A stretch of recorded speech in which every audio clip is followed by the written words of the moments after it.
તાપી જિલ્લામાં ભ્રષ્ટાચારની ટાંકીનો સ્લેબ ધરાશાય થયો છે। ટાંકીનો સ્લેબ ધરાશાય થતા એક મજૂરનું મોત થયું છે।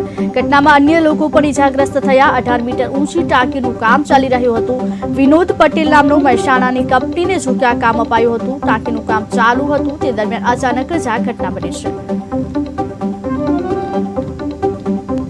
તાપી જિલ્લાના સોનગઢ તાલુકામાં ગોલણ ગામે પાણી પુરવઠા દ્વારા પાણીની ટાંકીનું બાંધકામ ચાલુ હતું અને આજે આ બાંધકામ દરમિયાન આજે જે સ્લેબ ભરવાનું કામ ચાલુ હતું એમાં સ્લેબ ત્યાં તૂટી પડ્યો અને 3 લોકોને ગંભીર ઈજા થઈ। એમાં એક વ્યક્તિનું અવસાન થયું છે અને 2 અત્યારે સારવાર હેઠળ છે। આ ઘટના સાહેબ એમાં કોન્ટ્રાક્ટરનું બેદરકારી હતું।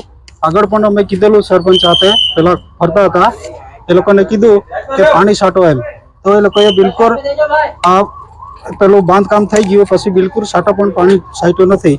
એના કારણે બેદરકારીને કારણે તૂટી પડી છે। ગોલન ગામે જો પાણી પુરવઠા યોજના અંતર્ગત ટાંકી બનતી હતી, આમાં હલકા કક્ષાની મટીરિયલ અને કોન્ટ્રાક્ટરની બેદરકારીના લીધે પેલું ઘટના બની છે।